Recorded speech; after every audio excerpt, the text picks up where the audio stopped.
with full coverage of the Auburn Tigers, Touchdown, Auburn! the Alabama Crimson Tide, Off to the inside, intercepted Alabama. Touchdown! and everything college and high school sports.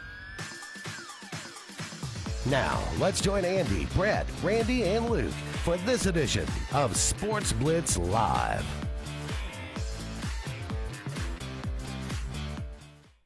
Good Saturday morning. Welcome into the Sports Blitz Saturday Sports Countdown. Randy Lee alongside Scott Hardy this morning. 256-234-6221 is our phone number. Hope to catch up with you on your Saturday morning. About 15 years into this program, and the beauty of it is there's always a lot going on this time of the year in the spring. We've got softball, baseball, soccer, you name it, all the individual sports here in the state of Alabama, from the high school ranks closing out, moving into playoffs. When we're talking about college ranks, you've got a lot of great SEC series is coming up in softball and baseball that we'll talk about. In the NFL, you finally had the NFL draft. I don't know about you, Scott. I can talk about that, but I can't talk about that for a month. Can you talk about that for a month? No, and partially a lot of it is as an Auburn fan, you don't really have a lot to look forward to there compared to some of our rivals. But, yeah, it's been nonstop coverage for, over a month. Well, maybe that's where we'll swing this storyline is some of the players from the opposing teams that Auburn has to face week in and week out. Maybe we'll talk a lot more about that and how well they performed, it seems, in the draft. And a couple of players of interest here in the state of Alabama moving down the draft board, Nakobe Dean being one that ends up in the third round that I was really shocked about. So we'll come back and we'll talk about that a lot more. But, Scott, glad to have you up here with me this morning. We got a couple hours to just kind of bang it around to anything that is going on in the world of sports. Got the NBA playoffs going on. Where is your interest right now?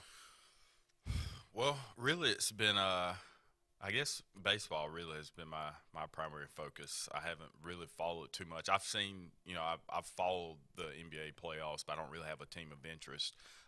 The Grizzlies seem to be a team that's appealing. They get the series win over the Timberwolves last night. But, baseball probably is where my mind is right now. Kendall Graveman, I see getting a save this week. Give a quick update for the local market on how Kendall is doing in his new team with the Chicago White Sox. Yeah, he started probably his first 5-6 appearances, lights out. He had a little bit of a rough week last week, had a couple of games where he gave up some runs, but he comes in early this week, gets a 6-out save.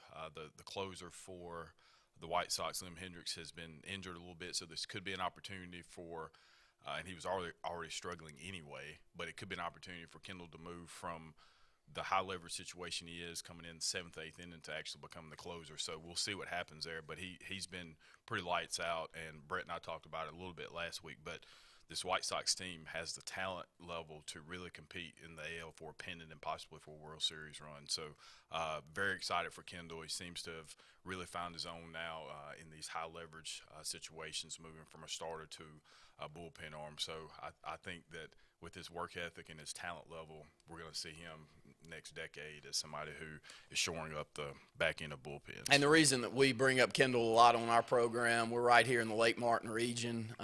He's a Benjamin Russell High School graduate, moved on to have a tremendous career at Mississippi State, quickly into the majors, and has bounced around a good bit in the majors due to some injuries. And finally last year, within the last couple of years, been able to stay healthy and move into the bullpen, picks up a huge contract in the offseason after a great season last year with multiple teams, ending up in the World Series with the Houston Astros. So he's one we very much cheer for, a tremendous family here in the Lake Martin area, and so we'll continue to update you. And we've got a number of other athletes here in Central Alabama that have moved on to professional careers that we try to follow and keep up with. Xavier Moon is one that we've talked a lot about lately, Scott, and I'll kind of bounce it over to you.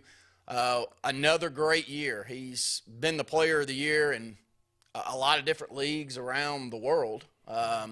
the Canadian Basketball Association. He was the player of the year for 2 consecutive years up there, and then gets an opportunity for the NBA this year. And Xavier takes advantage of it like he seems to every opportunity that he gets. I know that we're into the playoffs and may not see much of him during that swing, but what a great season it's been for him, and we're doing nothing but cheering for that Coosa Central area and the products that they continue to kind of roll out there on the basketball court. Yeah, it's amazing that you look at, I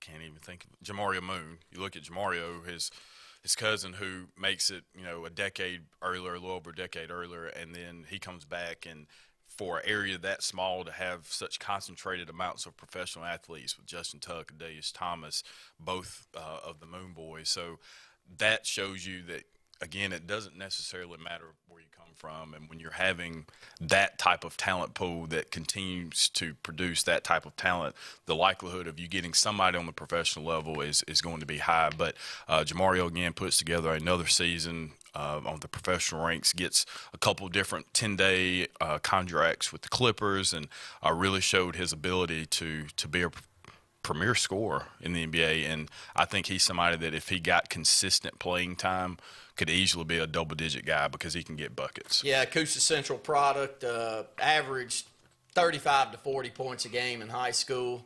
I can remember calling Scott during his high school days going, is this real? Does he score that easily? Because I knew the guys that he was going up against, and I knew your father-in-law and the type of defense that they wanted to play, and I could only imagine how many guys he was throwing at him to try to slow him down. He'd get him 42 like it was just another little small outing out at the park, and that has taken him to big heights, and we'll continue to cheer. If there's players also from the area that's moved on to the college ranks, that's one thing that we like to do on our programming is spotlight those players, because when I'm out in the community, those are the ones I get asked the most about. And I do want to take this opportunity to congratulate one of the best that we've produced in this area for at least the last 25 years is Kyle Caldwell. Kyle was the player of the year in class 4A in football maybe a decade ago. Could be a little longer than that. Kyle, you're getting old, and I'm definitely getting old looking at the screen. Played at Davil High School, moved on to West Alabama, where he is now a Hall of Famer there. Holds most of the school records when it comes to offensive output, both at passing and total yards there at West Alabama. Unfortunately for Kyle, Kyle's about 5'8" or 5'9". If he was 6'3", he would have been a 5-star quarterback and probably still playing in the NFL today. But he gets the head coaching job at Elmore County. And I think that is a great, great hire for Elmore County to come to someone that's close to this area, knows this area, has family all around this area, has coached at different stops, was at Davil for a while, was at Horseshoe Bend, moves on to Chelsea where he was the offensive coordinator for a few years, and now gets the opportunity to be the head football coach at Elmore County. I know, Scott, you and I watched a lot of Kyle in high school. He made things look extremely easy out there on the field. Yeah, pound for pound, he's maybe one of the best I've ever seen. And, I mean, we've had a lot of players that we've watched not only locally but on the state level in our broadcasting days. But he was phenomenal.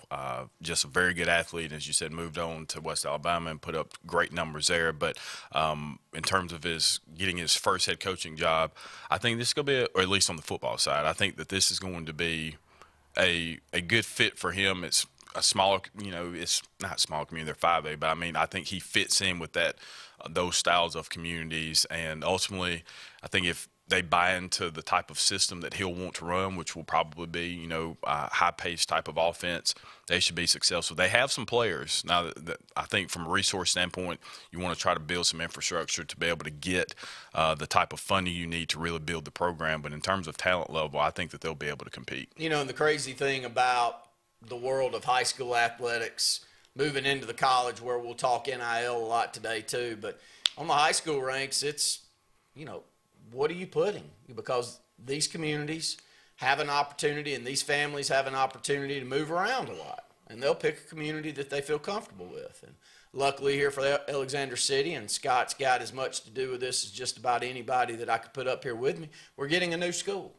And you ask, why is that important? Well, maybe it's not as important to the current student body.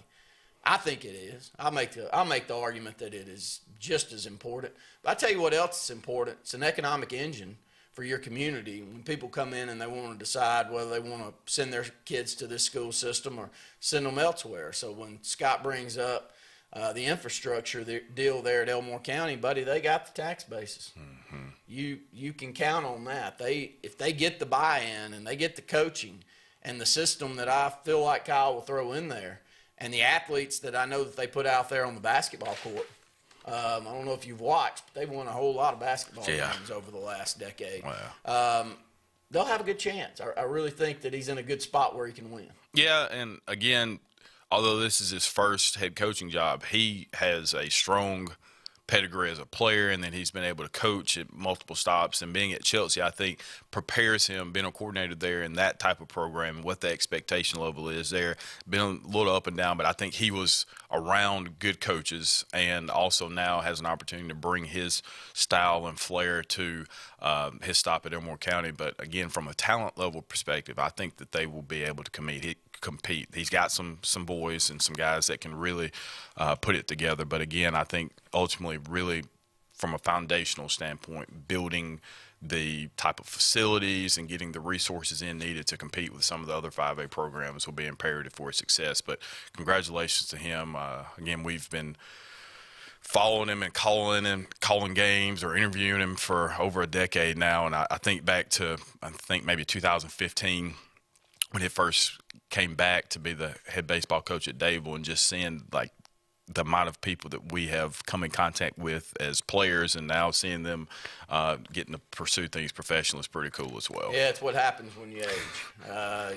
You get to look back and think, well, I remember this, and it has been a good run, and we hope that there's many, many more out there that's probably watching this morning that's going to continue that along. We're just getting started. We wanted to bounce around here in the local Lake Martin region as we got started off this morning. 256-234-6221. We'll go ahead and take a break. When we come back, we're going to run down some state baseball scores from last night. High school playoffs in full swing. It's 2 out of 3 game series, so many of those series coming here in the first round went in sweeps in the first round. So we'll run down those of interest here in the local market and around the state of Alabama. 256-234-6221. Farmers and Merchants Bank of Dadeville is building a foundation of strength and trust in the entire Lake Martin community. With our modern branch in Dadeville and caring, attentive staff, we've established Farmers and Merchants Bank as a reliable friend to your banking needs. Whether it's just a savings or checking account or any commercial, auto, or real estate loan, Farmers has local decision-making to build a relationship with you and your needs. Farmers and Merchants Community Bank. Strength, service, community. Russell Do-It Center and building supply stores have the tools and materials to get the job done right, whether you're a professional contractor or just a weekend do-it-yourselfer. With everyday customer conveniences like a drive-through lumberyard, price match promise, and our Best Rewards program, each of our 9 locations offer top brands and building materials like lumber, hardware, tools, paint, lawn and garden, and much more. Visit today and see what Russell Do-It Center and Building Supply can help you build tomorrow. Don't be caught in a dirty vehicle. Lake Martin Mobile Detailing will have your vehicle or boat looking like brand new in no time, and you'll be back driving in style. They specialize in detailing, paint correction, gel coat restoration, and ceramic coating. Take it to the professionals at Lake Martin Mobile Detailing. Call them today at 256-794-2328 or stop by and see them at 702 McCarty Road in Dadeville. Mention this ad and receive $10 off. Lake Martin Mobile Detailing for your cleanest vehicles around. Skag, the toughest name in lawnmowers. Unmatched quality and performance for over 3 decades. The clear choice, the best mower money can buy for work or at home. Top lawn care professionals and discerning homeowners know that Skag means productivity and reliability. Every Skag mower is proudly built right here in the USA. Don't settle for anything less than simply the best. Skag. Satterfield Outdoor Living on Highway 280 in Alex City. You want the best opportunity to be successful in life. You deserve that opportunity. Well, you just happens to be in our motto. Central to you, central to your success. Your future is right now. Don't wait. Make your dreams a reality by enrolling at Central Alabama Community College. Register today at cacc.edu.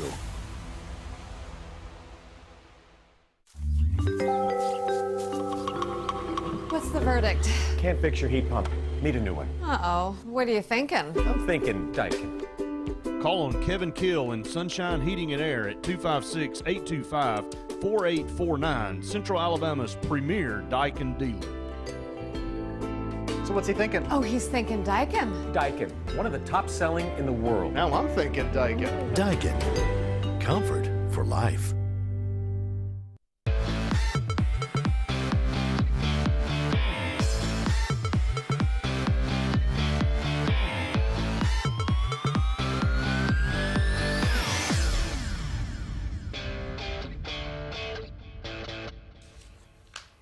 High school baseball playoffs in full swing. Scott, I enjoy this time of year.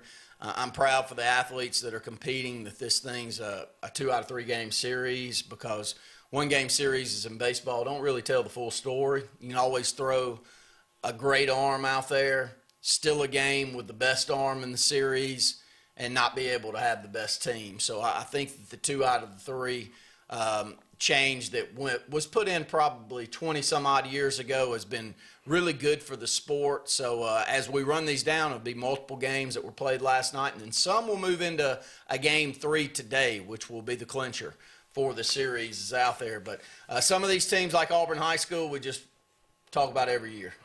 They've got programs that don't seem to be slowing down at all, Scott. Yeah, and, you know, when you get to this time of year in any of the sports that we cover, typically there's 10 or 12 teams that no matter what the sport is, you're consistently going to see them competing for a state championship. And Auburn has been one of those communities and schools that's been able to do that. And it's going to be, you know, highly unlikely to me that if they didn't win it, it'd be a surprise to me, or at least they weren't playing for it. Coach Simo coming in, I had this conversation with a travel baseball organization this past weekend here in Elliott City. I looked out, and there were 3 teams in one age group from Auburn. Now, make sure that you listen there. And all 3 were in the semis or the finals. 2 of them played each other in the finals. Now, this is the same grade. This is 10U baseball, and this is how you build programs. And the community has grown to a point, and the passion for baseball has gotten to a point where it's tough to make teams. You just don't, no matter who your name, what your last name is, if Coach Simo don't think you deserve to be on the team, you don't make teams. So you have to bounce around and go find smaller schools or go over to Lee Scott and play. And we've seen a lot of people do that. So Simo's been there about 30 years.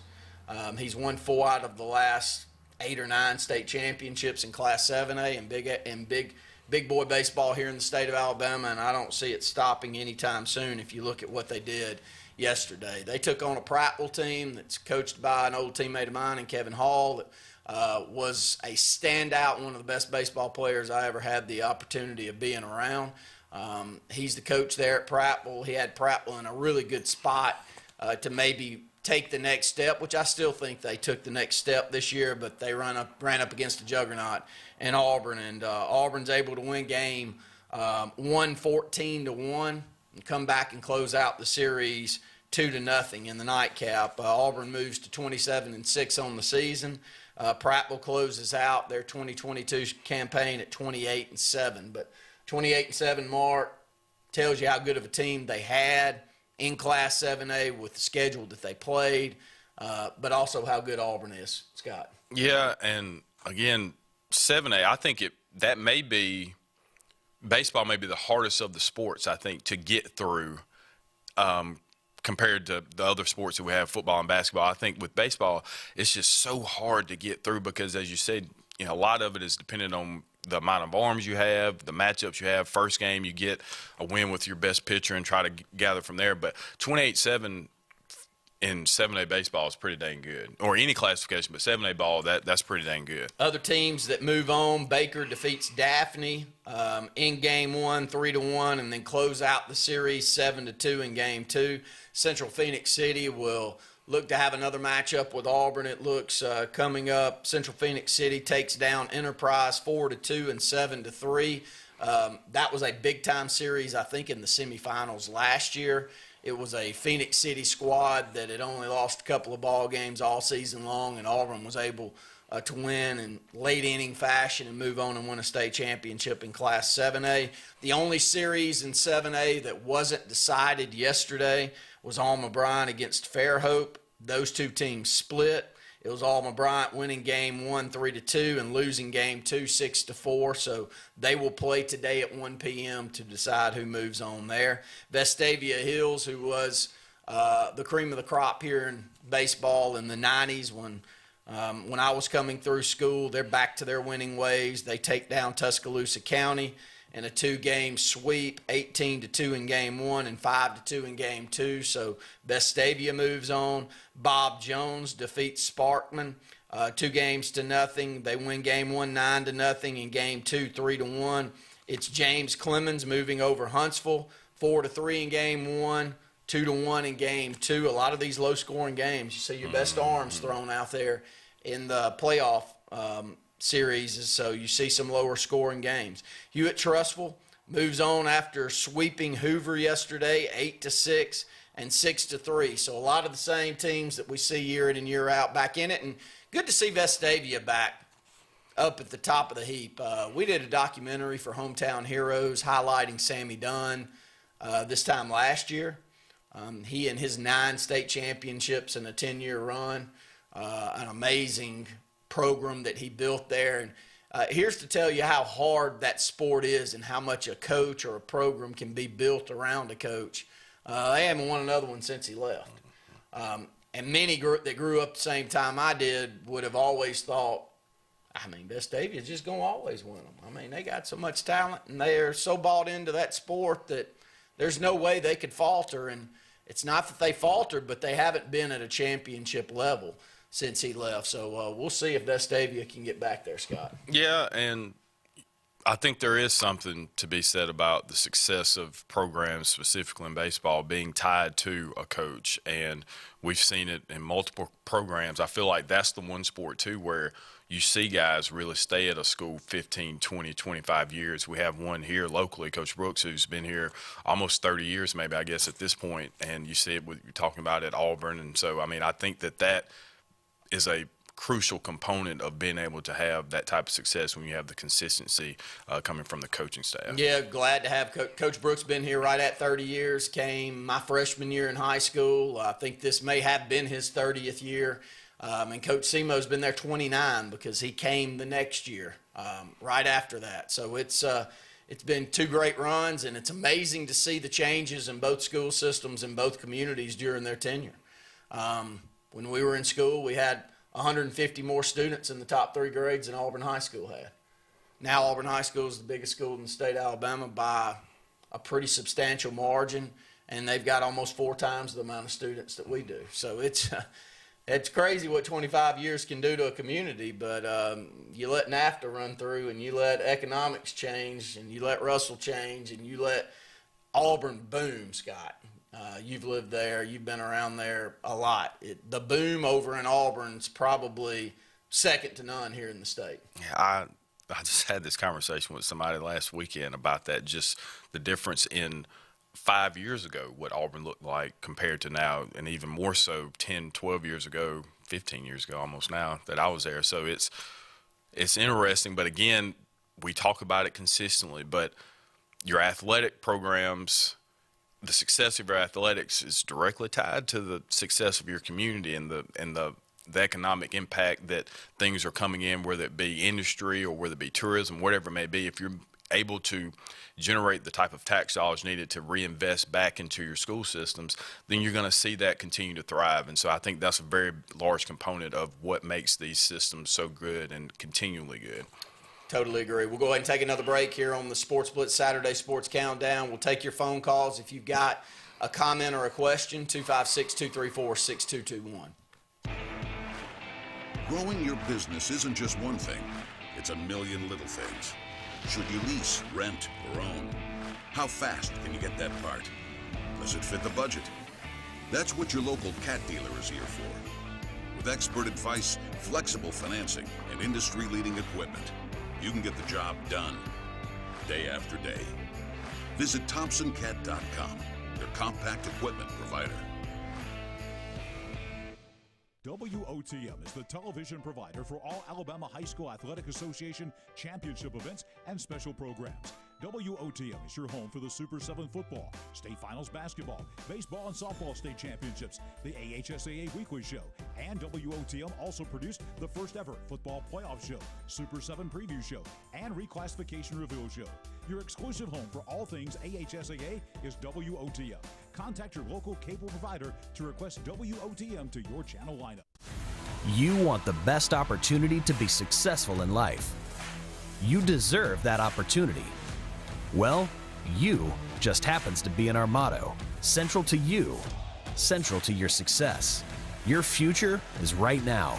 Don't wait. Make your dreams a reality by enrolling at Central Alabama Community College. Register today at cacc.edu. Alex City Internal Medicine and Nephrology and Weight Loss Center provides optimum care for the whole person. Dr. Dimo Popov specializes in the prevention and diagnosis of high blood pressure, kidney disease, diabetes, and acute and chronic conditions. Our weight loss clinic offers lipo shots and a guide to healthy weight loss. Alex City Internal Medicine and Nephrology and Weight Loss Center, where lifestyle changes are made. When the Lake Martin area wants country, it turns to Kalijah Country 97.5. Lake Martin's best country. Goes like one margarita, two margarita, three margarita shot. And if the house just keeps on winning, I got a wild card up my sleeve. I wish grandpa's never died. Lake Martin's best country is on Kalijah Country 97.5.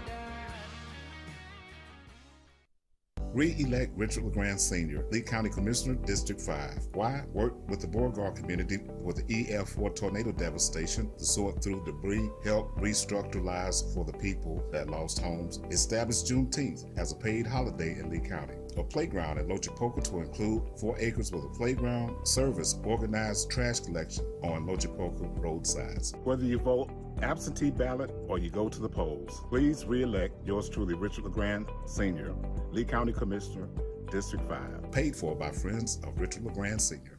For more than 40 years, Ingram Equipment Company has helped companies, towns, and cities with their dirtiest, most challenging jobs by providing the very best equipment and by helping them keep in tip-top working condition. IEC represents leading manufacturers such as Heil garbage truck bodies, Timco sweepers, Step pothole patchers, and many more. We proudly support all athletes and teams that compete across the state and wish them good luck this year. Ingram Equipment Company, ingramequipment.net.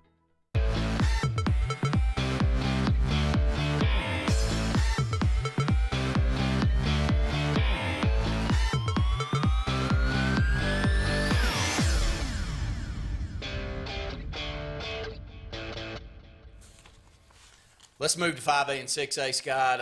We're talking about baseball, high school baseball playoffs, getting into full swing. Two wins gets you through to the next round. It's a 2 out of 3 series.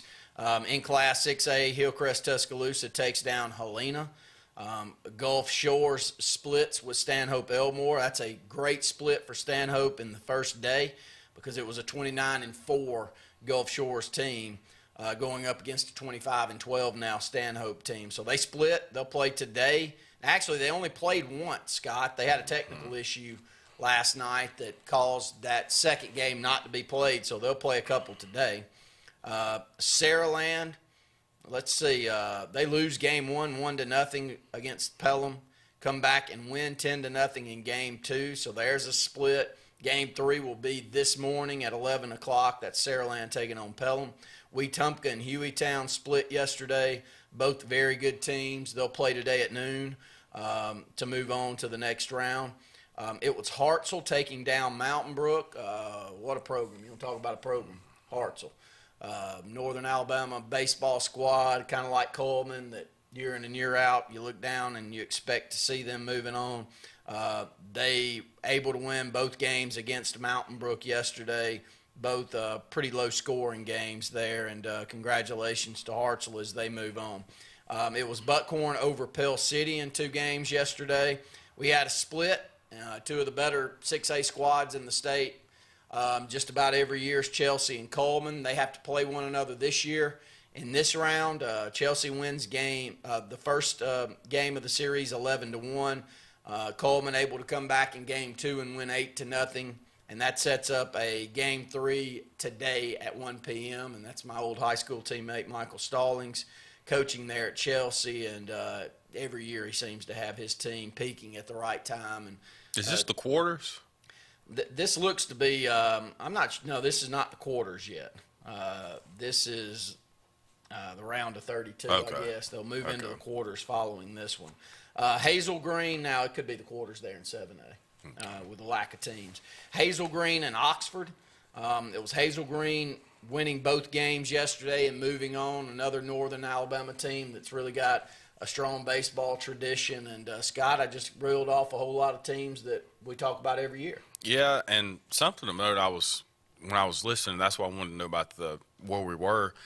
2 of the teams that are in the same region as Ben Russell, Wetumpka, and Stanhope, fighting for an opportunity to make it to the next round. So the competitive nature of the type of teams that we play locally, I think, is something that should be noted in seeing how well these other teams are doing. But as you said, yeah, I mean, it's going to be pretty much some of those same teams that we talk about consistently. But I think the winner of that Coleman and Chelsea game probably has a good opportunity to try to make a little run there as well. I saw this in passing, but I think that I will be correct in saying that there was a vote that was taken last week, and they will move to region play in baseball moving forward. So there will be no more 3 teams in the area and 2 of them making on, or 4 teams in the area with 2 of them making on. It will be an 8-team region. And you'll have a chance to not end up in a region or an area where you've got some unbelievable teams and you deserve to be a playoff team, but you just ended up in the wrong spot. You know, I always go back to a year, I think it was 97 in football, that we actually went to a state championship game here at Benjamin Russell, but in our region, it was area play. We had Phoenix City, who I thought was the best team in the state that year, that just got randomly lost in the 3rd round of the playoffs to Vestavia, who did have a good squad, but I thought Phoenix City was the better of the 2 squads. But Opelika was undefeated going into Week 9 that season, didn't even make playoffs. So I'm not saying that's the reason, but it was one of the reasons that football went out of area play and went to region play. When you look down, you had a top 10 ranked team not make the playoffs because they had to play 2 other top 10 ranked teams in just their area, while a lot of different areas maybe had a 4-6 record that made the playoffs. And look, that still can happen from time to time, but I think in baseball it's good that they are going to region play, and I'm sure that they've heard the outcry from a lot of communities where baseball's strong. Take that northern half of the state and that Hartselle area, you end up there, you're you can have 25-win season and be sitting at home. Playoffs. So the same maybe down in the Mobile region when you got Daphne, Saraland, all those teams going up against one another. That's a tough road to hoe to even make the playoffs. So I think that's a good thing. Let's move to Class 5A, and then we'll close out this baseball segment. If you've got any of the lower classifications that you'd like to talk about, please do. It's Hopeful, really the only team. Well, they're not a lot closer than Wetumpka to us, but slightly closer. But Hopeful moves on in Class 5A as they take 2 games against Demopolis. It's UMS Wright defeating Andalusia. It's Headland over Alberta. Shelby County defeats Pike Road.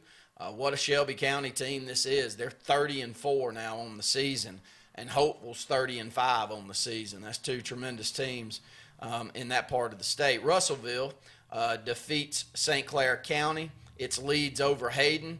Alexandria defeats John Carroll. And the only game there in Class 5A that wasn't decided yesterday was a split between Madison Academy and Corner. So that game will be at 1 p.m. today to decide which team moves on there in Class 5A. Scott, this season's somewhat odd. We really don't have any teams in our close proximity that have moved on. Softball's coming up. Hopefully we can make a little run there.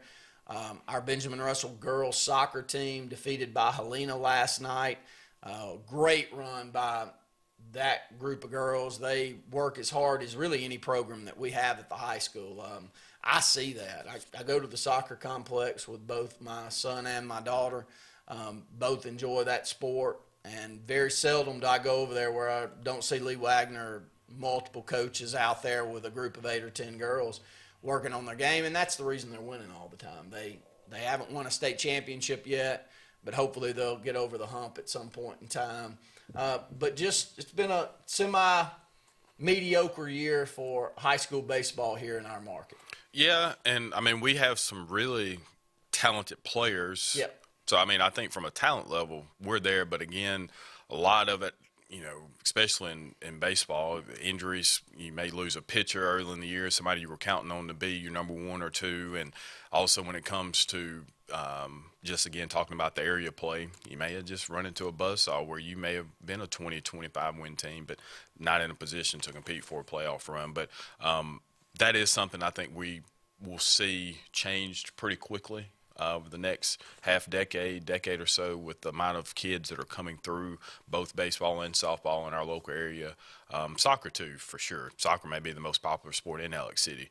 So as we continue to build these programs, I think they'll see transcending into success. A couple more minutes on this segment. Spring football will be coming up in the high school ranks. We'll be talking a lot with coaches in our area. There's a number of teams with high expectations in this region. I guess the premier squad in our area has been Central Clay, winning 2 state championships back-to-back years. Last year, in what I guess you can call a down year for them, only winning 9 games. That's become a down year in Clay County, and so I noticed that they're already in their spring training and they're already starting to get after it. And Benjamin Russell will start up here in the next week or so. Sylacauga, I know, has had very solid squads over the last decade, and we'll talk about all of those and try to catch up with some of those coaches and players, and hopefully have a few guests on intermingled so we can give you a good idea of who they'll be playing in the spring game and maybe their thoughts as they head into 7-on-7s. It's a different world out there than what we grew up in. Once this starts in spring, it doesn't end. It goes to workouts, it goes to 7-on-7s, it goes to lineman camps, it goes to all of the above, showcases. If you complain and say, well, it's just too much, well, so be it. I mean, there are other programs out there that don't feel like it's too much, and they get after it, and it shows up out there on the field on Friday nights. And proud to say that here in our local community and a lot of the local area teams have got coaches that get it and understand it. And Scott, I know you and I hope that we start seeing some of these players on some college fields very soon. Not only colleges, smaller colleges, but back to getting some players in the SEC. Yeah, I feel like we've done a really good job of getting kids places, but not the SEC or your Power 5 teams that we saw consistently from your time in school to mine, which was about a 10-year period where at one point, I mean, there were 5 or 6 different guys that were from just Benjamin Russell who went to Auburn. And, I mean, my senior class had 5 or 6 D1 guys, including Auburn, Alabama, Southern Miss, Louisville. So, I mean, there's an opportunity for that to be reclaimed, but maybe if we can put a little something in the water and get some bigger guys or whatever's necessary. But I do think that the effort from the coaching staff as well as the players from all of the teams in our area is there. And so if you start combining that with some wins and getting some more attention on your program, I think that will help get us some guys to the next level. 256-234-6221 is our phone number. Love to hear from you. More of the Sports Blitz Saturday Sports Countdown right after this. Hi, this is Brian Weiss with Weiss Motors. With our all-star lineup of Dodge trucks, Jeep, SUVs, and Chrysler cars, we offer the area a team dedicated to making your next vehicle purchase a positive experience. Our sales team offers competitive pricing, and we back up all sales with a service department second to none. Weiss Motors also offers the area's best selection of pre-owned vehicles. Visit Weiss Motors at 2133 Cherokee Road in Alexander City. Guaranteed lowest price. Buy it at Weiss Motors. You already know the power and reliability of a Mahindra tractor. Get ready to meet their ATV and UTV lines. Haul more and tow more. Do more. Reaching speeds up to 60 miles an hour. Models have a 12-inch ground clearance and the ability to haul up to 1,200 pounds. There's a Mahindra utility vehicle and a model specifically to get the job done. Test drive today at Lake Martin Tractor and Outdoor. Serving Tallapoosa, Coosa, Clay, and Talladega counties. 256-392-3613. Hi, I'm Scott Blake. I'm Angie Richardson, and we are the loan team here at Movement Mortgage. Whether you're a first-time home buyer or you've gone through the process before, Our mission is to help you move forward with the purchase of your future plans. Call me at 256-397-2771. or call me at 256-794-1003. Scott Blake, NMLS number 527945. Angie Richardson, NMLS number 216556. Movement Mortgage supports equal housing opportunity, NMLS number 39179. For licensing information, please visit NMLSConsumerAccess.org. Hey guys, this is Nate Paz with Airport Motors. I'm Connor Branch with Fairway Auto Brokers in Opelika, Alabama. And this is your first ever Lake Martin Summer Car Blitz. That's right, Lake Martin. Airport Motors and Fairway Auto Brokers is teaming up for the very first Lake Martin Summer Car Blitz. Make sure to check out either website for the very best selection of pre-owned luxury trucks, SUVs, and sedans in East Alabama. Get pre-approved in minutes online and make sure to use the keyword Summer Blitz in the comments section for $500 off internet price. That's keyword Summer Blitz. Castelluccio Fine Italian Dining in downtown Alexander City is rapidly becoming the region standard for Italian cuisine, as well as hand-cut filet mignon, fresh Gulf seafood, and the area's best Italian import wine selection. We offer true old-world charm with unmatched hospitality. Like Castelluccio Fine Dining on Facebook to keep up with daily lunch and dinner specials. Also new, we offer catering for your family and small business, so call and order. Castelluccio, downtown Alexander City, where the only thing that rivals the flavor is the dining experience. You've dreamed about the perfect house, a place to call your own, and a place to not only stretch out, but to grow. Auto Owners protects your house because to you, it's home. That's simple human sense.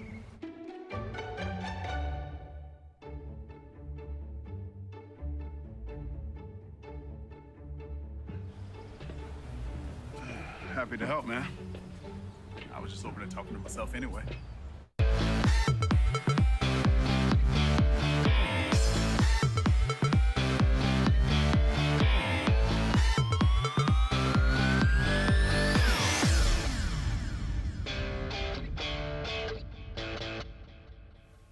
Did you watch Auburn-Tennessee game last night? I followed it in a text thread that I was in last night. We went to dinner, and I was trying to watch a little bit, but I didn't see how it ended. I know it probably didn't end that well for. No, it ended really badly. Yeah, I don't think it was a 4-2 game. And for those that watched, we'd love your comments. For sure, this is a great Tennessee team. There's little doubt with anyone that this is maybe if they can finish it off, they're going to win a regular season championship, but if they can move on and play in the tournament and play well, this could be one of the better SEC squads that we've seen. They're now 18-1. Auburn had a 4-2 lead. 10 out of the next 11 batters got hits.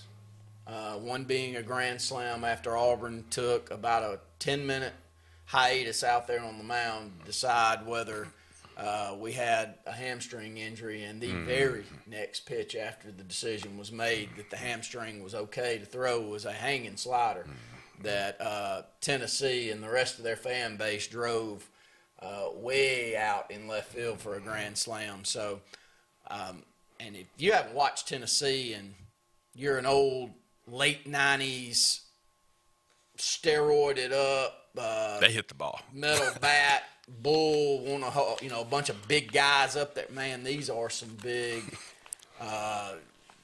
There's some big brutes swinging the bat, and it's showing. And then they throw arms up there that are 95 plus. And it's amazing the change in the game just in the last 10 years. You know, if you think back 10 years ago, I would like to know the difference between an average fastball in, say, 2005 to now in college baseball. I bet it's 5 mile per hour. Oh, yeah. I bet you, like, high end, like 90 was probably, 90, 91 is probably. I say it's max. a little high then, consistently. You know, you get guys that could touch 94, but mainly your starters then were 86 to 90. You know, I can throw a four-seam up there at 92, but I'm coming back, and the next 4 out of 5 pitches are going to be at 88. Not now. Yeah. Those days are long gone, and you know, you can knock the training practices, you can knock the ability to pitch and hit corners and throw multiple pitches when you need it. You can do all the knocking that you want, but the reality is that 96, 97 mile per hour. I remember watching Ben McDonald pitch in the late 80s, early 90s for LSU. And Ben McDonald, who is the analyst that moved on to do, you know, a really good job, I think, color commentating baseball. But McDonald would hit 92 or 93 at LSU consistently. And, man, he was like, wow, this guy is just pumping it in there. He's going to be a can't-miss prospect. Now that's your 8th guy that's coming in there doing that. It's amazing the change, Scott. Yeah, and like I think back in high school when Russell County was going through their run, which was they were my Vestavia when I was in school, and I mean 4 of their 5 pitchers were throwing 94, and it's like, you know, what are you supposed to do with that when you've consistently been seeing 85, and like that was pretty good for somebody. If somebody touched 90, it was unbelievable, but to have that, and now, like you said, even on the professional ranks, 94 is not really anything because a lot of guys are throwing 97, 98. I mean, we talk about Kendall Graveman. He's in the top 10% of velocity in the majors, and that was somebody who coming out of high school was probably sitting at 86, 87. And so now he can top out at, you know, almost 100, but he's sitting at 98, 99, you know, 15 out of 25 pitches. And so that's pretty remarkable there, the change that we've seen in Velo over the years. Well, and I've had this talk with a lot of friends of mine, you know, travel baseball type guys. Kendall's mine and your size. And mine and your size when we're in shape is 6 foot, 180 pounds. When we're in shape. Now, when we're old and getting a little fat and got a little bit of, you know, extra bulge out there, then we'll go to 200. But my point is that's our normal size, and that was Kendall's normal size. Kendall weighs 225 pounds now. I would not even dare to guess how often he's under a squat rack at this point. Looking at him, I can look at him and tell. I mean, the guy's got to be killing himself to make normal 180-pound guy 225. So you've put on 45 pounds, and he's still in tremendous shape because he's a professional athlete. That's 45 put on pounds to take the velocity from 86 to 100. It's not like he's still 6 foot 180 and pumping it in there. This is the workout and nutrition and all that goes into it. But we're seeing that move down into the college ranks as well. Scott, these big bulls that Tennessee throws out there on the mound, you see their legs. I was, you know, watching the game with my dad last night. I said, my God, how big is that guy? He probably 6'3", 225 with, you know, I'm not saying he's eating steroids for breakfast, but it looks like it. You know, those frames don't just come along all the time. And, man, it's a good Tennessee squad. They are. And, I mean, I thought the Vandy team, even last year, you know, with Rucker and Leiter, I thought that those teams would be one of the best ever. But this Tennessee team, they've got the guys on the mound, but they hit the ball so well. So if you're competing with them, you know, 6-7 runs is what you're going to need to beat them. And not a lot of teams are going to be able to do that when you have the type of arms that Tennessee's also putting out there on the mound. Auburn lost 17-4 last night. Auburn now 30-13 on the season, 11-8 in the SEC. Tennessee. Time out. So let's repeat that for a second. So Auburn was up 4-2. Lost 17-4. All right, then. Yeah. 10 out of the next 11 batters got hits. Okay. Have you seen that? That's crazy. I mean, and it happens. You'll see it like sometimes. Yeah. No. I don't know if I've ever seen 10 out of 11 get clean hits. I've seen a couple of walks mixed in with 4 or 5 hits in a I row see what you're and saying. even I a got couple you. of home runs. But I mean, 10 out of 11 clean hits, and you didn't give any free bases. You just hitting the ball all over the park.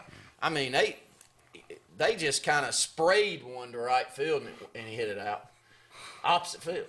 The pitcher, the kid from Phoenix City, I think his name's Swilling, he was hitting 94, 95. He's the one. He got the ball in. He just sprayed it out to right field. We used to call them little looper hits over the second baseman, and it just kept going. It just went out on 320 Park that they've got in right field. Let me go to this phone line real quick.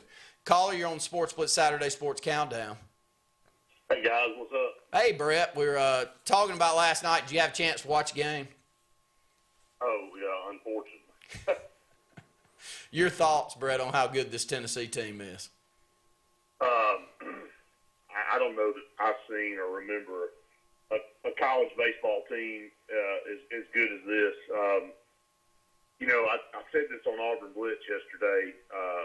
I would go ahead and bet, though, that they will not win the national championship. And I'm going to tell you something. The reason I say that is baseball is so daggum hard to maintain. And what we talked about yesterday on the show was that you can be as dominant as Tennessee is right now, and they're clearly the best team in the country. It's not even a question. But you can be playing this good, but when you get into postseason play in baseball, you got to navigate a regional. Then you got to go to a super regional, which means you're playing somebody that's also playing really good baseball. And not to say that Tennessee not that they can't maintain this kind of momentum, but man, do you know how hard it is to maintain the type and the level of play that they're playing right now, all the way through June? They're pretty close. They're getting into May right now, but I would say, and then you got to get to the College World Series, and then that's a whole nother end. So, I mean, obviously they're the favorites, but it's hard to even put money on a team this good to win it all, because you just don't know with baseball. And somebody could get injured, your pitching could falter a little bit, your bats could go cold, but as of right now, this Tennessee team, and when you look at the size of the players, that's the thing that stands out to me probably more than anything. And it does to me too, Brett. Thread last night talking about the size of those guys. It's amazing what they've built at Tennessee and what they're able to do right now. So crazy. Auburn was up 4-2 going into the 7th inning, and they end up losing 17-4. I think that tells you all you need to know. We hope you'll stay there with us, Brett, for one more segment. We're up against a break, but I did want to run down these stats real quick, because here's the youth of this Tennessee pitching squad, too. They threw a freshman last night in Chase Burns. He's 7-1 on the season, a 2.12 ERA. Today they'll throw a sophomore righty in Blade Tidwell. He's 1-0 on the season, 1.59 ERA. Tomorrow they'll throw Drew Beam. He's a freshman right-hand pitcher. He's 8-0. 1.86 ERA. I'm not the best at math, but that's a sub-2 ERA between the three of them combined. All freshmen are sophomores. They are getting out and getting the cats that you want on your squad and up there on the mound, and it's showing up. We'll go ahead and take a quick break. We'll come back. We'll hopefully have Brett still with us. Whether it's Lake Martin, Lay Lake, or Logan Martin, boaters from all over the state of Alabama come to Alex City Marine, just off Highway 280 in Alexander City, Alabama, because it's worth the drive. With the best deals on unbeatable Suzuki outboards, Manitou and Landau Tritoons, and a great pre-owned inventory while they last. Alex City Marine is the pros the locals know. And no matter where you're from, when you're here, you're local to us. Alex City Marine, just off Highway 280 in Alexander City, Alabama. AlexCityMarine.com. WOTM is the television provider for all Alabama High School Athletic Association championship events and special programs.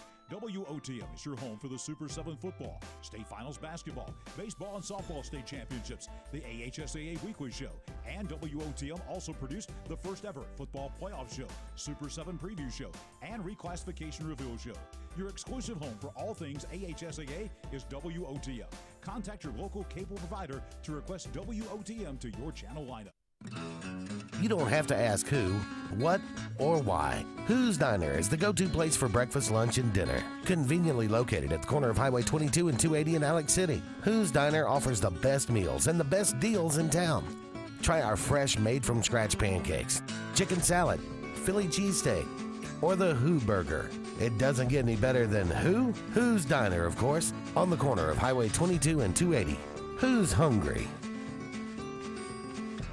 Fast, fresh, and friendly. That's the Allen Brew Market mission to our customers on the go. Allen Brew Markets of Talladega County fuel your vehicle and you with the best coffee, drinks, snacks, and food so you can get your day on the fast track. Allen Brew Markets are always convenient with Sylacauga locations on Main Avenue, Highway 280, and Old Birmingham Highway. Allen Brew Markets has everything for the family on the go, and we're always brewing up great specials. Fast, fresh, and friendly. Our guarantee to you.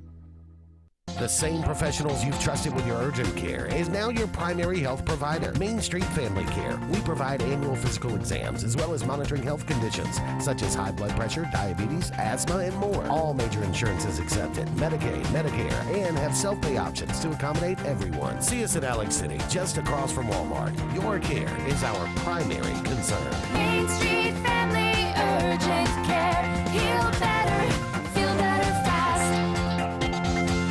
Why is Sarah Automotive Group on Highway 280 in Sylacauga the place for the best deals on your new ride? 3 compelling reasons. 1. With 3 full new car dealers on one lot, you get the best in comparison and incentives on Fords, Hondas, and Nissans. Unmatched selection. 2. Sarah pays over market value for your trade to maintain East Central Alabama's best pre-owned vehicle selection and sale. And 3. The Sarah Automotive price won't be beat and delivers lower payments and huge value on your next buy. Shop online or on Highway 280 in Sylacauga.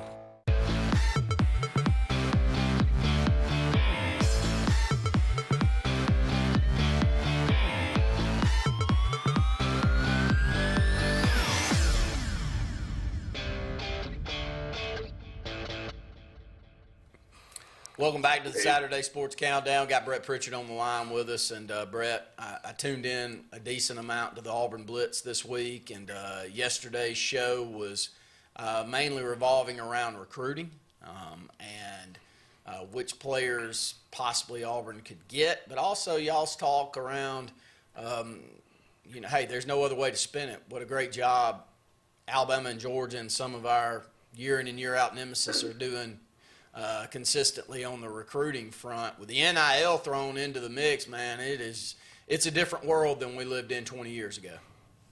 Yeah, it's not even close to the same sport, really.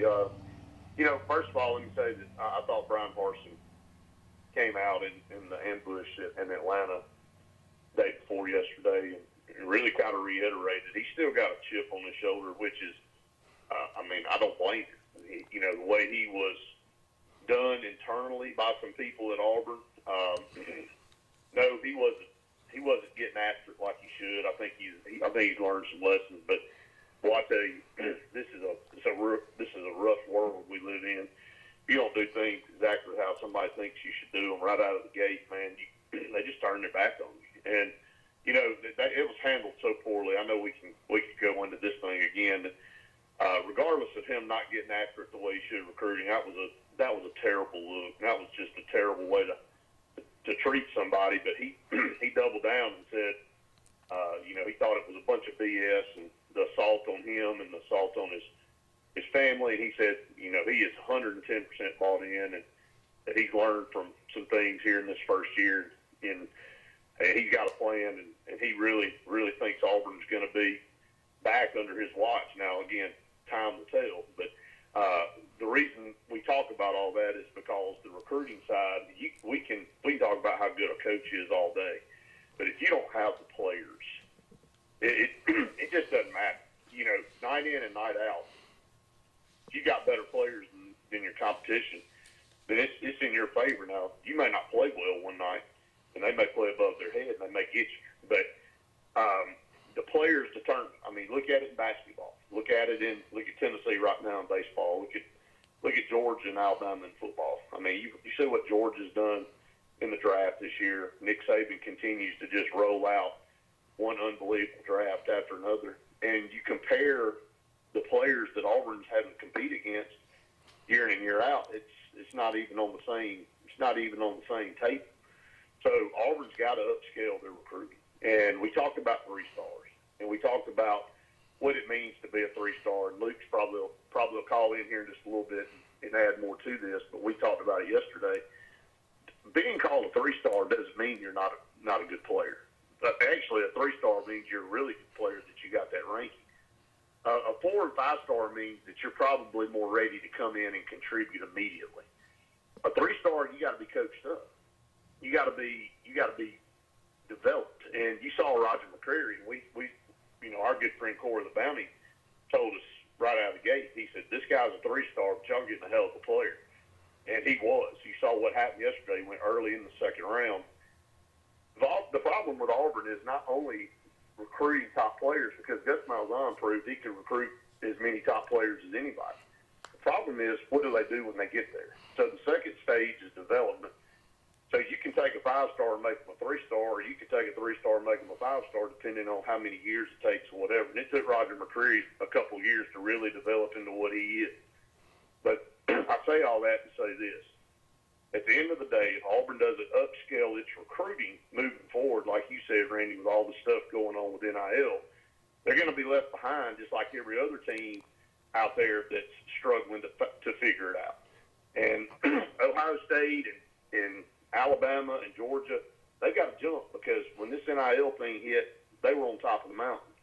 Well, it's easy to stay up there on top of the mountain and keep that momentum when you've established yourself. If you're still trying to climb the mountain, now that you've been added this hurdle of NIL and everything else, it's going to make it even tougher. So Brian Harson's got his hands full. We're all pulling for him, obviously, on the Auburn side. We want it to work. But, time will tell. He's got a huge opportunity in front of him this year with the amount of players in this state. But he's going to have to flip a guy like Hurley. He's going to have to get, a couple of these guys in the top 10, and then his fair share of the guys 11 through 20, and then even on down the line. So we'll see where this Auburn recruiting class goes, but the proof's going to be in the pudding. Well, the great thing is this year in the state of Alabama, it may have never been as deep as we'll see high school recruiting here in the state, with potentially upwards of 30 players that are going to be ranked 4 and 5 stars just out of the small state of Alabama, which is in comparison with big huge states like Georgia and Florida and Texas and California. That's how good this class is for the state. And Brett, you didn't even mention the transfer portal. And that to me, if you watch we talked about that a little bit earlier on Tuesday night on SportzBlitz Live. How many people are in the transfer portal and what that's done for college sports. And I want to say this though. This year in high school football, we always get excited for high school football, but if y'all stop to think with what we're talking about, the amount of top talent just in this state, what it's going to be like to cover high school football every week, to follow these top prospects. I mean, this year in high school football could be one of the best ever, and there's no telling who will end up in the Super 7, but when you got this many players, and you got some teams like Phoenix City, it's got 3 or 4 really top players. Obviously Thompson, the same thing, but you got Carver Montgomery that's got 2 or 3 really, really good players, some of the best in the state up there in the top 10.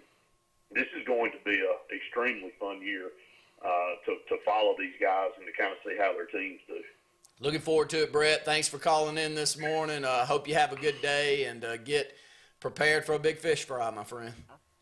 Appreciate it, guys. Thank y'all. All right, that's Brett Pritchard. We'll go ahead and take the top of the hour break and come back. We'll have another hour with you on the Saturday Sports Countdown. Hi, this is Brian Bice with Bice Motors. With our all-star lineup of Dodge trucks, Jeep, SUVs, and Chrysler cars, we offer the area team dedicated to making your next vehicle purchase a positive experience. Our sales team offers competitive pricing, and we back up all sales with a service department second to none. Bice Motors also offers the area's best selection of pre-owned vehicles. Visit Bice Motors at 2133 Cherokee Road in Alexander City. Guaranteed lowest price. Buy it at Bice Motors. WOTM is the television provider for all Alabama High School Athletic Association championship events and special programs. WOTM is your home for the Super 7 football, state finals basketball, baseball and softball state championships, the AHSAA Weekly Show, and WOTM also produced the first ever football playoff show, Super 7 Preview Show, and Reclassification Reveal Show. Your exclusive home for all things AHSAA is WOTM. Contact your local cable provider to request WOTM to your channel lineup. I'm Jimmy Goree with Goree's Furniture. We would like to invite you to come shop our huge selection of furniture. But if you don't have time, we have over 2,000 items you can have shipped directly to your home. Go to GoreesFurniture.com, look for 48-hour quick ship. Shop, click, ship, it's just that easy. You can shop us here, or you can shop us online, only at Goree's Furniture. Your expressway to saving. If you haven't been to Big B Barbecue in Alex City, then you're missing the best barbecue around. Big B has everything from the best pulled or chopped pork, chicken, and beef to cheeseburgers and grilled chicken salads. Bring your friends and family out for a great dinner and sit outside on our beautiful patio, or sit inside and enjoy your meal by the fireplace. So come in and join us and enjoy the best barbecue in the area only at Big B Barbecue, located on Highway 22 West in Alex City. You want the best opportunity to be successful in life. You deserve that opportunity. Well, you just happens to be in our motto, central to you, central to your success. Your future is right now. Don't wait. Make your dreams a reality by enrolling at Central Alabama Community College. Register today at cacc.edu.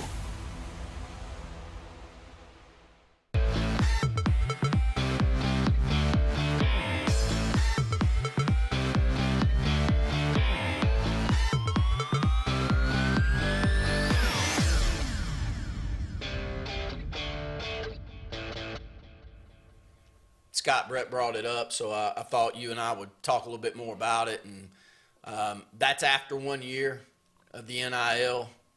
We said at this time last year that the fun part of this is to see how the game begins to be played.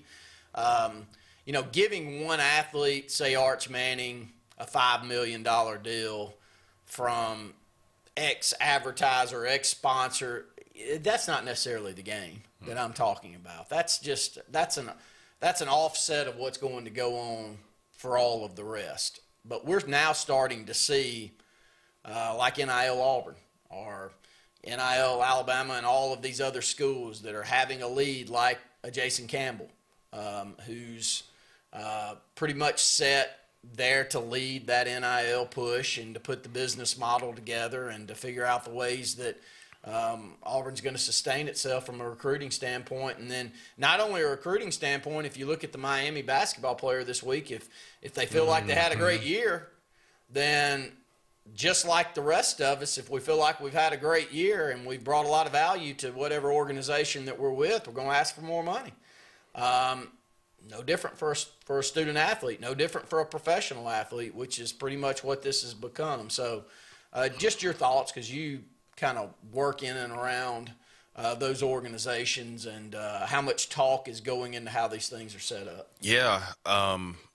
So what happened? So Jason Campbell is heavily involved. I can't remember the exact title, but I'm going to say over development. But the actual person who initiated this and got it started is Rick Davison, who has multiple ties to the university, played baseball, his family's tied in, and it took smart people like that in reaching out to some of these other athletes to get them involved in it, to give it some credibility. But in terms of Auburn's collective, which is what these groups are called, the NIL collective for Auburn, is based on a subscription model. And if you haven't had an opportunity to look at it, go visit NIL Auburn website, and there's a new interview or podcast that Rick Davison did last week that really gives some insight and details into how this really works. But Auburn or these collectives will sign a player to be a part of the collective, like a Tank Bigsby, and who recently signed last week, and they'll say, okay, your market value is $5. So we're going to pay you 50 cents a month to equal what that is. And so how they generate revenue to be able to offset that is through a subscription-based model which there's some different ways to do it, but Auburn is doing it that way. If you're a school like Auburn who is competing against the Alabamas, the Georgias, the A&Ms, you already were at a disadvantage, as we talked about in the last segment. You're at a disadvantage anyway because they're at the top. So you have to be a little more creative in ways that you structure deals and being proactive in how you reach out to players. But for me, the NIL really isn't for the Bryce Youngs or for the Arch Mannings. It's for your, starting cornerback who may not be a high-profile player in terms of going to the draft, but could be highly popular at the university. So you should be able to cash in on people's people's willingness to want to have you a part of their private event or getting some meet and greets. But this is going to be on I think a year-to-year thing where people really have to assess and figure out what's the best way. Alabama recently was featured in an article in The Athletic, and our very own, one of the hometown people here, Larry Morris, he's presiding over that one. He and a business person, former Alabama player Trip Powell. So it's taken a lot of smart people who understand the law to figure out what are the parameters in which you can be involved and what you can't do. But right now it's still kind of the Wild Wild West. People are just doing it, and as amendments are made to constitutional legislation and what the NCAA decides to do will dictate how things go forward. But it's going to be really interesting to see how schools like Auburn really capitalize on being strategic in the way of recruiting players. And it's not only the Auburns of the world, it's the Alabamas that are at the top of the heap, and they're consistently recruiting at a top 3 level. And you don't want to take a step back, and you also want to maximize what you've built too. And I brought that up for a minute, and I don't want to get off the NIL because you clearly know more than 99% of the population out there, and I had no clue that Larry Morris, who's tremendous in anything that he touches, he does a great job with it, and I'm a big fan of Larry,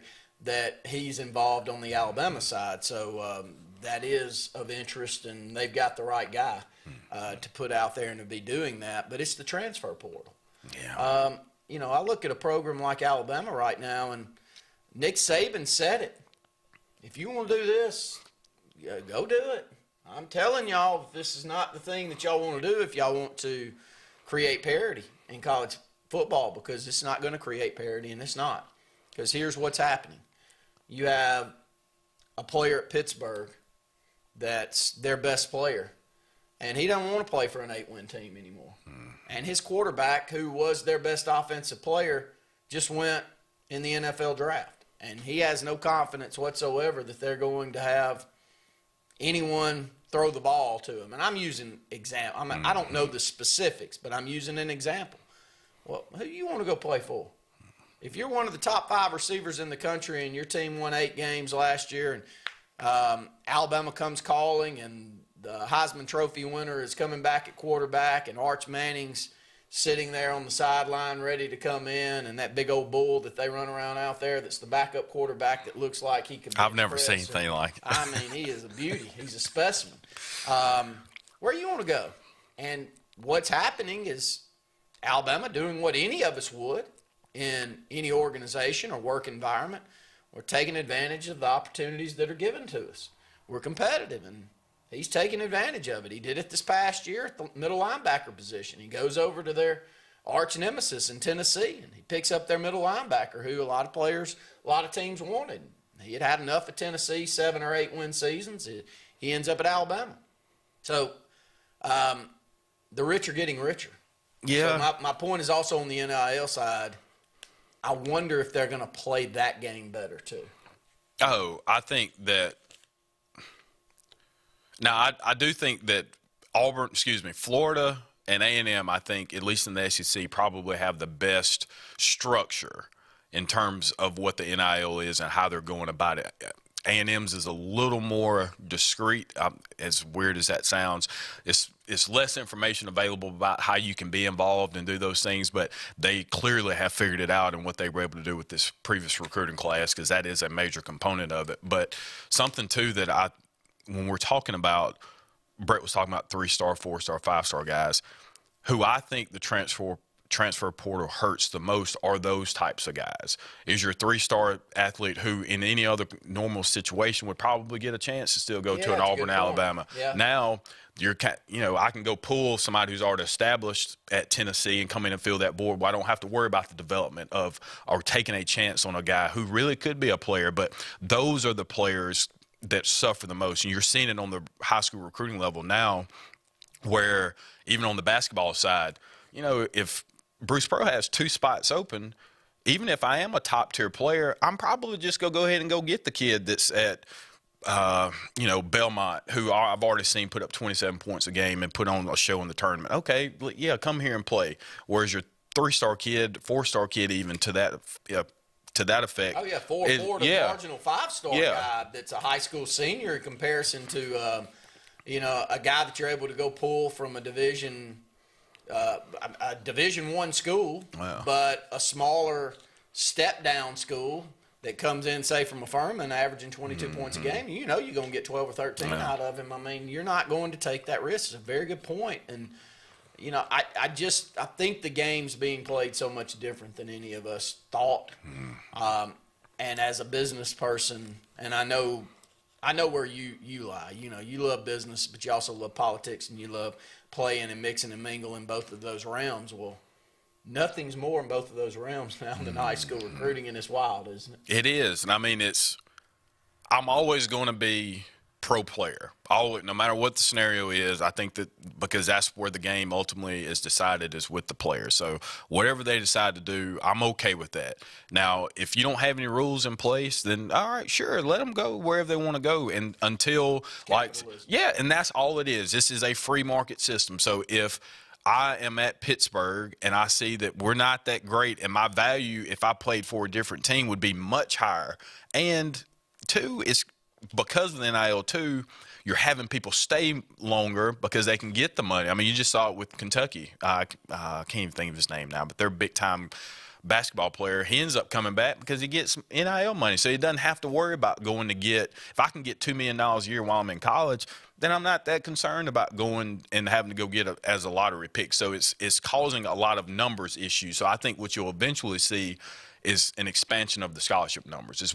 Because then you won't necessarily have to pay people scholarship money from the school. That's money coming from the NIL. So it should open up opportunities to expand the amount of scholarship offerings. Or you tell a kid, we're not going to offer you a scholarship, but walk on, but you'll be a part of the team. You'll go play, but your money, how you get paid through school is going to be through the NIL. Now, there's going to be all kind of ways to manipulate the numbers game. And if we've seen anything, if anybody's going to figure out a way to work within the system to the best of their ability, it's going to be Alabama. And they're going to take advantage of this. And I don't see their recruiting level stopping at all, especially when they continue to win the way they do. But they're getting the very best player at every position.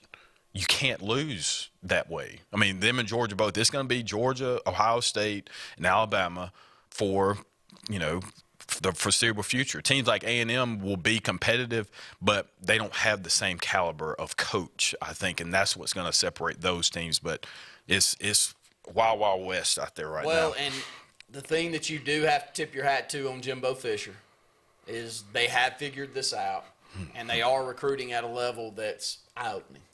And you can throw darts, and you can say they paid $30+ million out of this NIL pool. Good for them, yeah. And they got their athletes that way, but if that's the only way that you're going to take that next step and get into competitive and championship football, then so be it. And, one sport that I know we're up against a break, but one sport I think you're about to see a drastic change to is college baseball. I think you're going to have more coaches. I think you're going to have more scholarships. I think those limitations are going to be pulled.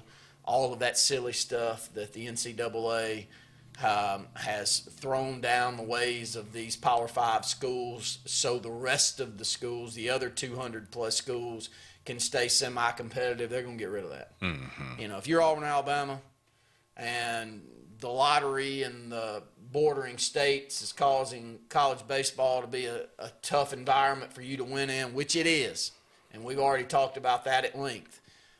Since 2000, since Hal Baird and Jim Wells and those coaches left, look how many seasons Auburn and Alabama have had winning baseball programs. It's not many. And it is partially due to those scholarship limitations that they fight year in and year out. That ain't going to happen very much longer. Capitalism's about to show its face in that sport too, and I think that's going to be good for our kids because I think there's going to be more opportunities, there's going to be more scholarships, and those scholarships that our kids get is going to be more money into their pocket, as well as making sure that all of their schooling is paid for, which it always should have been. It's absolutely insane that a kid can go play shortstop for Auburn and only get 50% of his scholarship paid for. What planet are we on? That doesn't make any sense at all, and I think that will be changed. 256-234-6221 right after this. A&M Plumbing, A&M Plumbing, service at its best when you need it most. From the smallest drippy faucet to drain cleaning to water heater replacement to gas lines to total systems replacement, A&M Plumbing handles it all. Visit amplumbing.net today for the experienced, licensed, and insured pros at A&M Plumbing. A&M Plumbing, A&M Plumbing, service at its best when you need it most. They say we live in an age of big data, where computers and fancy algorithms are supposed to know you best. But at Country Financial, we know helping you own your future requires, well, something much bigger. Contact your local Country Financial representative and start planning for your future with a personal touch. Okay, somebody's not wearing their seatbelt. I don't wear seat belts. Might wrinkle my shirt. That's okay. I'm sure they can iron it before the funeral. What funeral? Yours. Almost 70% of people who die in car crashes aren't wearing a seatbelt. Okay. There. You happy? Just happy to be alive. Seatbelts. It's hard to live without them. Drive safe, Alabama. A message from your Alabama Department of Transportation. Life is a sequence of little successes. The story of my Southern Union success began the day I walked on campus, making new friends, mastering a new skill, reaching a personal goal, the encore performance, the first date, the internship, and now, soon, the dream job. That's the story of my Southern Union success. Register for classes and get ready to watch your Southern Union story come to life.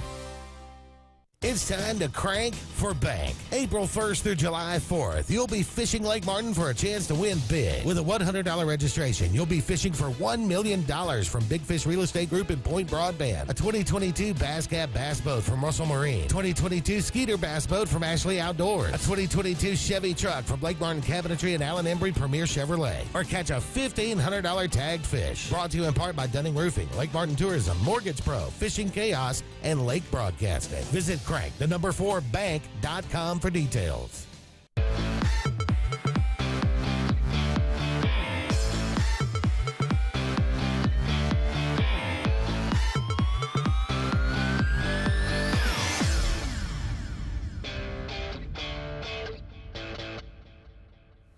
Scott, last year we had, I can't remember if it was called the Rumble or whatever they call it, but it's where either athletic director or Bruce Pearl or Brian Harsin or someone comes through. Others ambush. Mm-hmm. And it's where you come and you listen to them speak. And I remember hearing Bruce Pearl talk about the NIL and legislation and how much different it can be from one state to the next, and how important that is to also getting out there and making your sales pitch in comparison to opposing states. And that's also something that's kind of in the works and that's changing daily, isn't it? Yeah, I mean, the initial, at least speaking for Alabama, and that was something early on we talked about a bunch on the show was, what applies in Alabama may not apply in Tennessee or Florida, whatever it may be. So there had to be some type of consistency regarding legislation, or it would offset all, like the parity would never be there at that point, because based on the state you were in, you could do more things. But Alabama came out last year with some NIL legislation, and it was a little more strict. There were more restrictions compared to what the general consensus was coming from the NCAA. So through some efforts of people involved with the NIL programs in Auburn and Alabama, they made a push to remove those restrictions, and they ultimately just removed the NIL bill altogether. It's been remanded. But the reason being was it restricted who could be involved in giving some of these monies. And so now it opens it up for, if were an affiliate of the university, you could not be involved in the NIL process. Now that has been removed, and that opens up a lot more donor bases at that point, especially at a school like Auburn, where a lot of the power structure is consolidated into a few groups of people. Having them now have the opportunity to be involved in these collectives and provide funding to ensure that those athletic programs are as great as they can be now is an option that wasn't available during the initial process of NIL. So let me make sure I understand what you're saying there, that if you're on the board of trustees, which some of our bigger donors have been over the years, not just now, but over the last, since you and I have been old enough to know what was going on, beforehand they couldn't be part of this. You could. Anybody that was affiliated with a university, that was anybody in the state. That was state rule. So now that's opened up, and even though you may serve on the board of trustees and you own $1 billion company and you're worth $1 billion, you can give how you choose to give. You're spot on. The only thing limitation-wise is that it can't be used to steer a kid to come to your school, but we all know that's the whole intent outside of once they get to the school compensating them. But all of these deals are structured before they get there. If you're a top tier recruit, because why would I can't come to you unless I know what I'm getting. And so if you're offering $2 and you saying, well, we'll work on it when you get here, well, I can't trust it. I got to go with the person that's giving me the money right now. And so, and two, because of the transfer portal, if I don't like it, I'll just go somewhere else anyway. So, I mean, the players have more leverage now than they've ever had, which I do think you need to rein it in a little bit. But overall, I think this will be very fascinating for college athletics going forward and see how things pan out. And we're just talking about football. I think basketball is going to be where it's impacted the most. Oh, I had this talk with Andy last year, and I said that I think that if you go out there and you get a Fab Five-esque group to come in as freshmen, that it could cost you, and I'm just saying, let's just say that you go and get 3 or 4 of the top recruits in the country to come in together, and you're going to put a dynamic freshman squad out there on the court. I think it could cost you $3 to $5 million a man. Oh, at least, maybe more. Yeah. But I think a squad like that could cost you up $15 to $20 million just to get them on campus. Doesn't mean anything about winning or how they act once they get there, but it's kind of where it is. And I don't think that it's going to be incentive-based either, because they hold all the leverage. You know, I mean, you need me. Jalen Green, you need me. I want to come to your school, but I got $1 million offer to go play in this developmental league. Mm-hmm. Bruce, I'm telling you that if Auburn could offer that or get me somewhere near that, I'd rather play in the college game. And he's, I think, since then come out and said exactly what I just said right there. But hard to turn down $1 million. And some would say, well, it's hard to turn down the exposure that you're going to get at a Duke or an Auburn or somewhere like that. Well, sure, sounds great.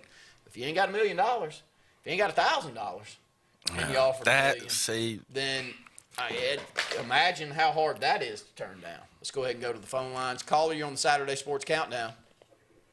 Hey, guys, it's Luke. Oh, Luke, hey, glad to have you, buddy. I know you've been on a flight, so I don't know if you've been able to catch us much, but we're right in your wheelhouse talking about NIL setups, current structure, legislation that's going on, crazy amount of money that's being spent. Just your thoughts and after year one, where this thing's moving to. It's moving to a very scary place, if you ask me. You know, there was a story that came out the other day about Isaiah Wong, the player from Miami, the basketball player who really torched Auburn and really helped Miami defeat Auburn in the round of 32 this year. And he was unhappy with his NIL deal. And because I think another kid transferred in from Kansas State to Miami and got a better deal. And so he said, hey, if I don't get a better NIL deal, I'm leaving. Now, He's since retracted that, and it looks like he's going to stay at Miami. But I think the point remains that this is what you're going to see. Players start holding schools and coaches hostage. And, you know, when you do something, when you push something through so quickly without considering the ramifications, when you decide, okay, we're going to go from not paying them at all and putting schools on probation for a friend of a friend buying a player a Big Mac, then you go to just the wild, wild west, it's going to make for a lot of problems. Nobody really knows how this operates. There's no true guidelines. It goes state by state. I can tell you right now, I've texted all of you guys, and some of the stuff I've heard recently that, you know, I'm not going to go into because I'm not sure all of it's on the up and up for everybody, but I haven't been able to verify it. But I can tell you right now, the numbers being thrown around out there are like, you get X amount for, we can guarantee you X amount if you sign with us. We can guarantee you X amount if you flip your commitment. We can guarantee you this amount if you do this. And really all that's supposed to be illegal. But the problem is, how in the world is anybody going to govern it? And with the NCAA have the cojones to actually act on punishing anybody at this point when they are probably the most hated organization in the United States right now. Luke, I'm very interested in the structured deal for, say, not only a top-tier guy, but, say, a marginal four-star guy that you're going after. You know, is this all a pot of money that's being created? Is that the business model now? Scott and I've talked a lot about that. I think it's called the NIL Collective for some of these schools.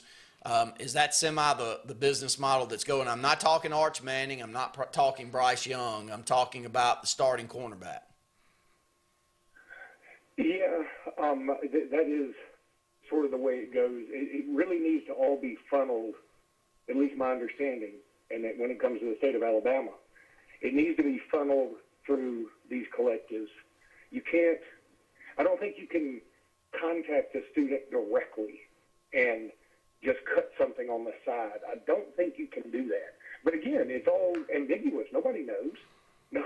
Nobody knows. And again, we've got this crazy transfer portal situation. We've got the NIL stuff that's bananas. And I'm just really worried that the sport we all love is going to go away. And I said this yesterday on Auburn Blitz, that Bomani Jones is one guy who's leading this charge, but he's just a guy that, you know, I couldn't disagree with more on most subjects.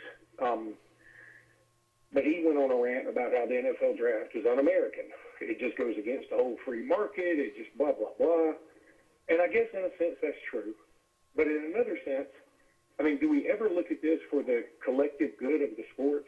That really, I mean, would it be great for everybody if any college player that wanted to go pro can go to any franchise they wanted to go to? Who in their right mind would go to Detroit?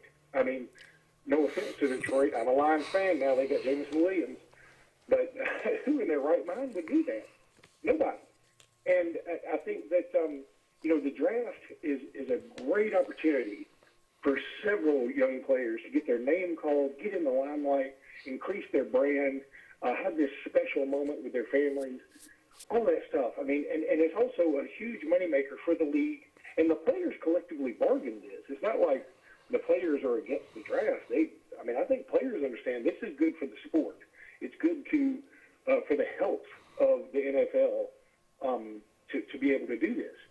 And see, I think that the argument is some of these players can choose whatever college they want to go to, and that's true. And I don't want to have a draft in college because theoretically you're still trying to get an education, and I don't want to tell somebody where they have to go to get their education. Now, that may be a joke to some people that kids are actually getting an education, but not to everybody. And I feel like they should be able to choose where they want to go to school. But back to what you said, in terms of the starting cornerback and all this other stuff, Randy, I have heard things like people getting $10,000, $20,000 to go sign autographs in Huntsville or in El Paso, Texas, or wherever. I've heard a story about one man who wanted to pay a certain player $50,000 to call his wife on their anniversary and tell her, "Hey, I'm so-and-so, happy anniversary." I mean, it's crazy stuff out there.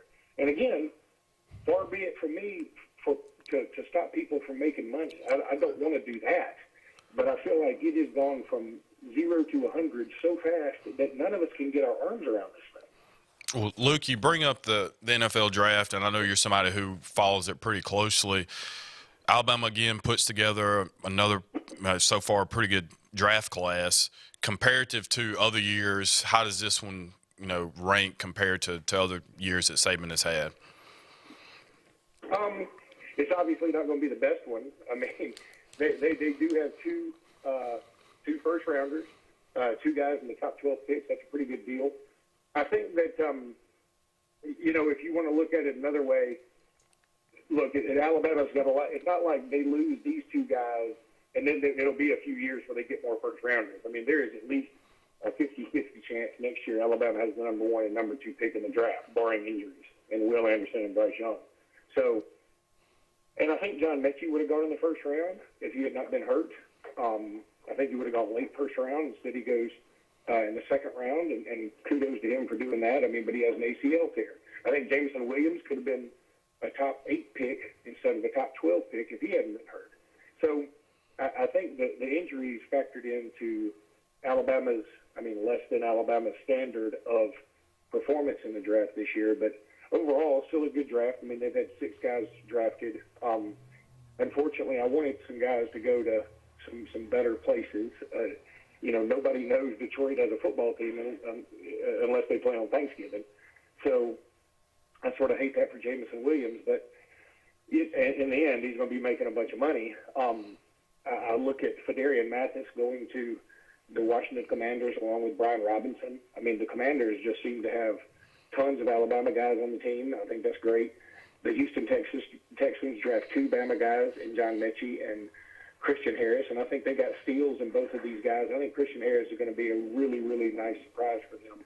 And if Mechie is healed, I think they'll really like him in Houston too. So overall, it's been another great draft. They still got, about 3 guys, Jason Armour-Davis, Chris Allen, and Josh Jobe, that I would say probably get drafted today. So in the end, Alabama's going to have, 9 guys drafted. That's a pretty doggone good draft. Another good draft, another good recruiting class being put together by Nick Saban. It doesn't seem to be stopping anytime soon. Luke, we appreciate you this morning. Have a good trip. Be safe. We'll see you soon. All right, buddy. Thank y'all. All right, that's Luke Robinson, and we'll go ahead and take another break. When we come back, we've got a couple more segments here on the Saturday Sports Countdown. A&M Plumbing, A&M Plumbing, service at its best when you need it most. From the smallest drippy faucet to drain cleaning to water heater replacement to gas lines to total systems replacement, A&M Plumbing handles it all. Visit amplumbing.net today for the experienced, licensed, and insured pros at A&M Plumbing. A&M Plumbing, A&M Plumbing, service at its best when you need it most. They say we live in an age of big data, where computers and fancy algorithms are supposed to know you best. But at Country Financial, we know helping you own your future requires, something much bigger. Contact your local Country Financial representative and start planning for your future with a personal touch. Okay, somebody's not wearing their seatbelt. I don't wear seat belts. Might wrinkle my shirt. That's okay. I'm sure they can iron it before the funeral. What funeral? Yours. Almost 70% of people who die in car crashes aren't wearing a seatbelt. Okay. There. You happy? Just happy to be alive. Seatbelts. It's hard to live without them. Drive safe, Alabama. A message from your Alabama Department of Transportation. Life is a sequence of little successes. The story of my Southern Union success began the day I walked on campus. Making new friends, mastering a new skill, reaching a personal goal. the encore performance, the first date, the internship, and now, soon, the dream job. That's the story of my Southern Union success. Register for classes and get ready to watch your Southern Union story come to life. It's time to crank for bank. April 1st through July 4th, you'll be fishing Lake Martin for a chance to win big. With a $100 registration, you'll be fishing for $1 million from Big Fish Real Estate Group and Point Broadband, a 2022 Bass Cap Bass Boat from Russell Marine, 2022 Skeeter Bass Boat from Ashley Outdoors, a 2022 Chevy truck from Lake Martin Cabinetry and Allen Embry Premier Chevrolet, or catch a $1,500 tagged fish. Brought to you in part by Dunning Roofing, Lake Martin Tourism, Mortgage Pro, Fishing Chaos, and Lake Broadcasting. Visit Crank, the number 4 bank.com for details.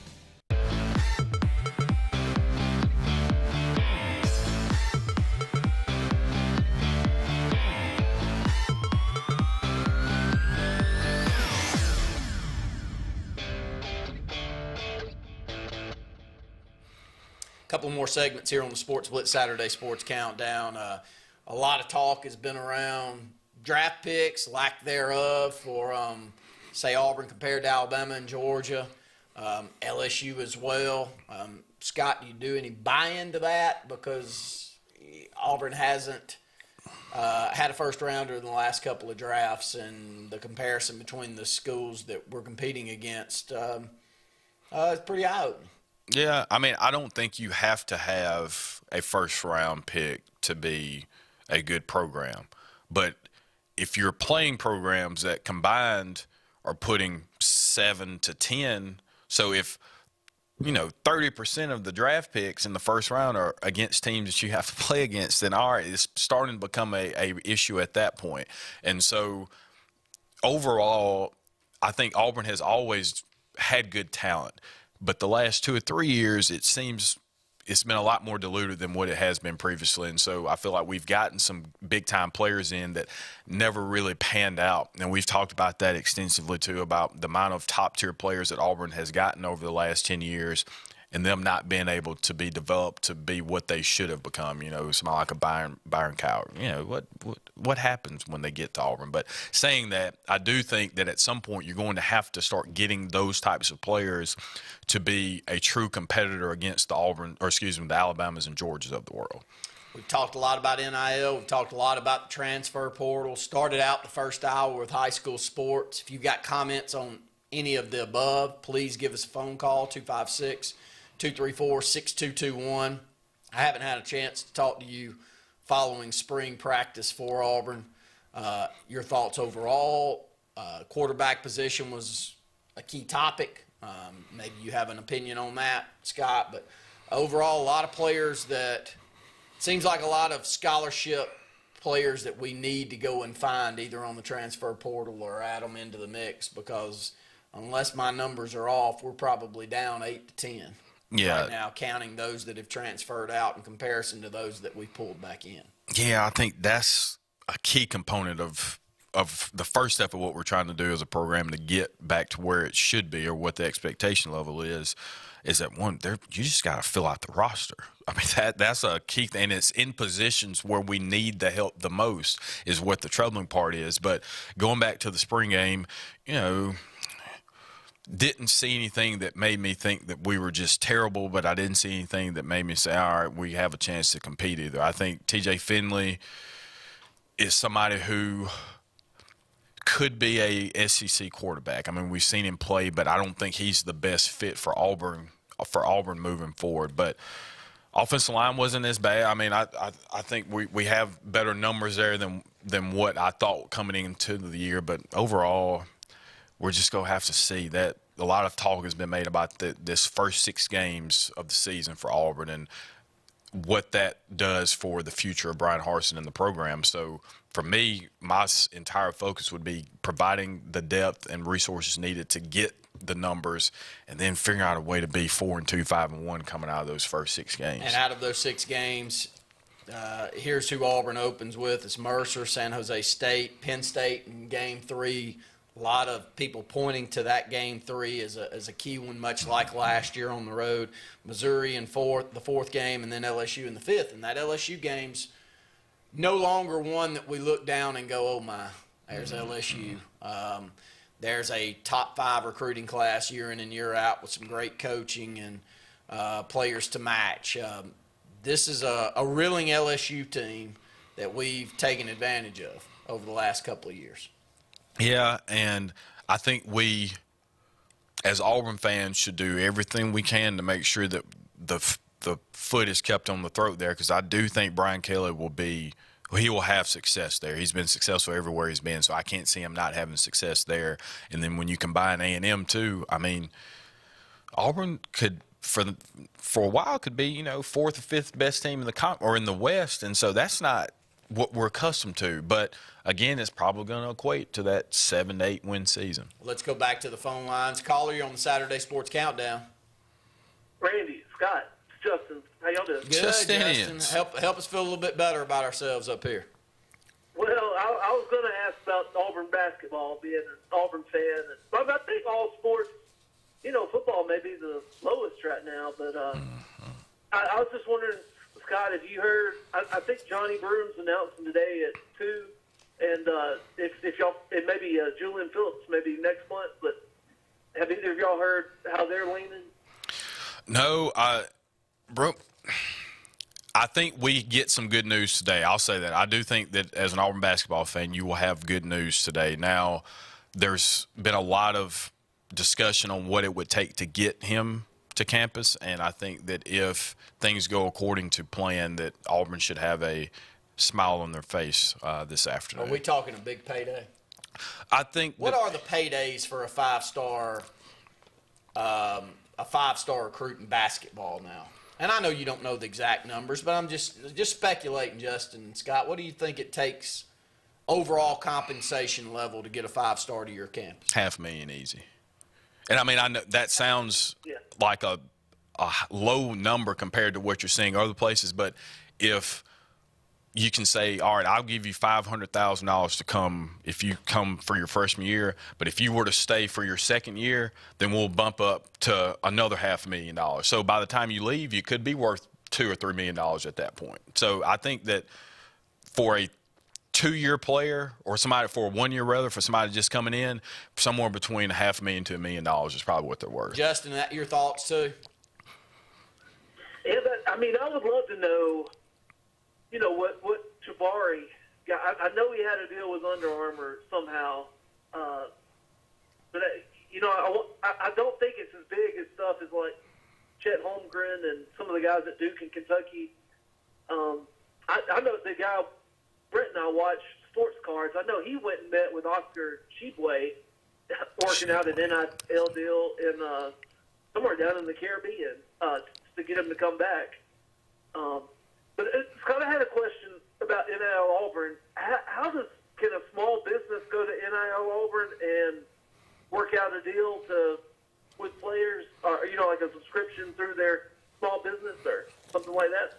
Yeah, to my understanding, the way it would work, so right now there is no exclusiveness to being a part of the collective, meaning that if I'm a player on the football team, I don't have to go through the collective in order to, deliver my services. So if, R&B Media, that's the first thing that comes to mind, but if R&B Media says, you know what, we would like to partner with number 23 for the Tigers and we want to come to you, we could go directly to that person and do it.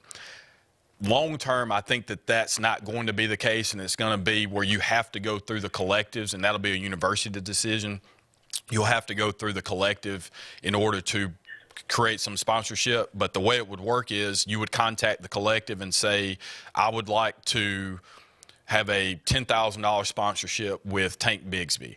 And so through the collective, they figure out, all of the things that they would be required to do.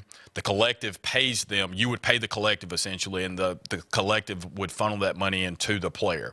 So right now, anybody could be involved in an NIL package right now. It just, depending on what you're asking the player to do, determines the amount of compensation. So a Tank Bigsby's market value, that's real.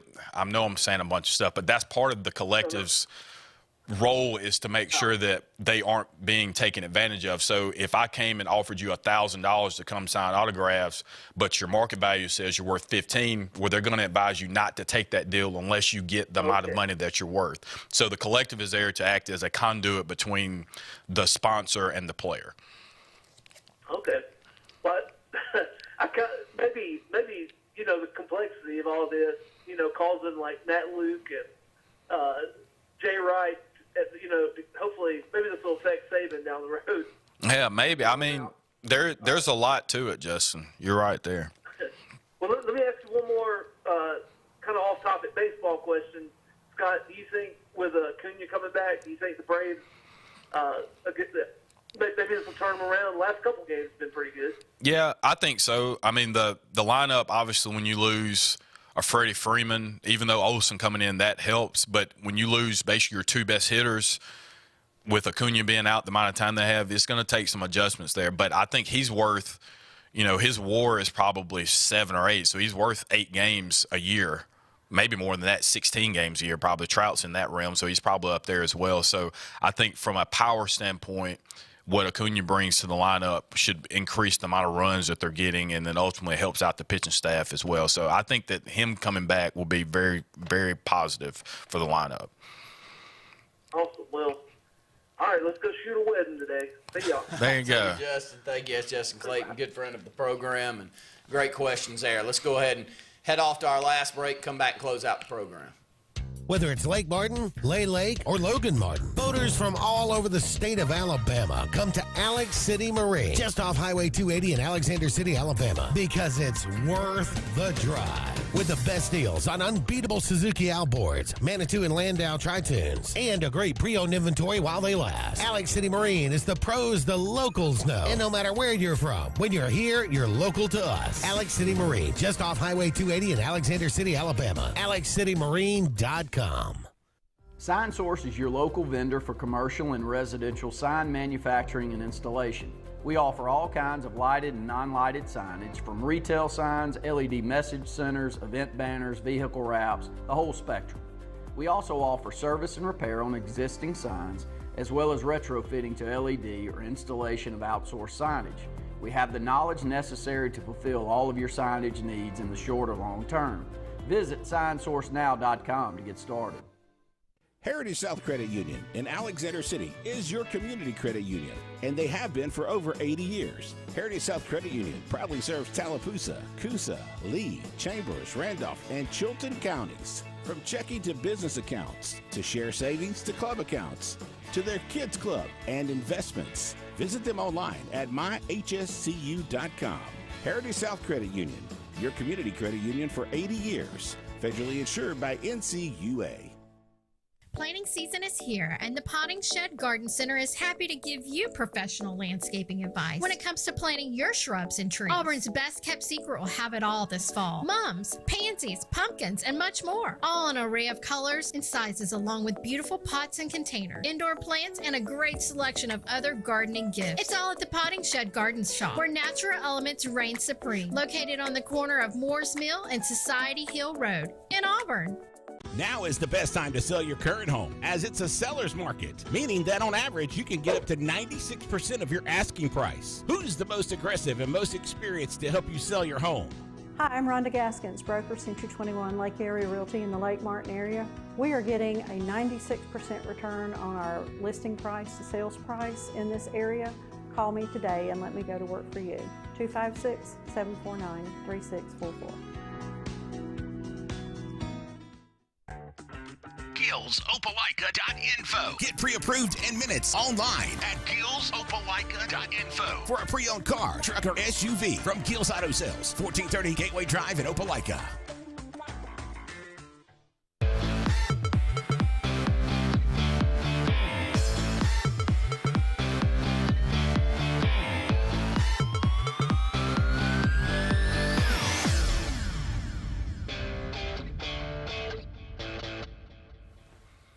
Welcome back to the SportzBlitz Saturday Sports Countdown. Got one more segment here this morning. It's been all over the map, but it feels like kind of the way that we started 15 plus years ago, it all stems back to a lot of recruiting talk. And you may ask, well, why do you enjoy that so much? Well, I think it brings everything that we love about sports in the state of Alabama all into one communication, and that is high school sports. We're passionate about high school sports here in this state, up and down the line. We're passionate about our 2 major universities and a few of the peripheral ones as well. And when you add money into the mix, you bring the business aspect into it. You bring the ability to not just funnel $100 bills into somebody's pocket that walks up to your tailgate at the end of the game, and you're trying to help them, and you want to, and you should have been able to from Jump Street. Now you can. So it brings all of those aspects, and then it brings a political function in, because the legislation that goes into it is how competitive you are with the other states. So I can't enjoy it enough. I know it's changing the sport, and I know that it's changing a lot of things, but my mind's around how can we develop kids to where they take advantage of the system. And then I got a question for you. I'm going about this in a million different ways, but who's handling the kids? You know how hard that is?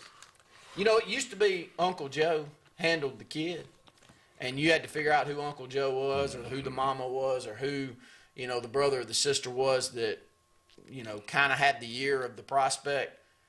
Now it's like you're leaving a lot of money out there if you don't do this in a business-minded way.